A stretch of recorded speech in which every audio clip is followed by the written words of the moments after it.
এই সেই বিশ্ববিখ্যাত লালন ফকিরের মাজার।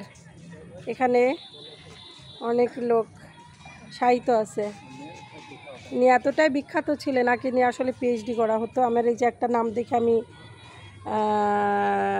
দেখলাম, নামটা হচ্ছে লতিফ শাহ ফকির, বহরমপুর, মুর্শিদাবাদ, ভারত। চিন্তা করছেন, ওইখান থেকে ওনার মুরিদ হয়েছে আর কি। তাহলে লালন শাহ কতটা ফেমাস চিন্তা করা যায়।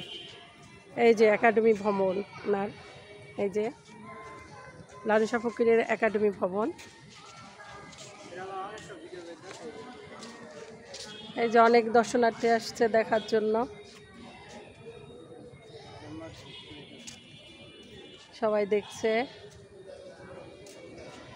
আমিও এসছি দেখার জন্য। কিন্তু আজকে মনে হচ্ছে খুব লোকজন খুব একটা নাই, নিরিবিলি।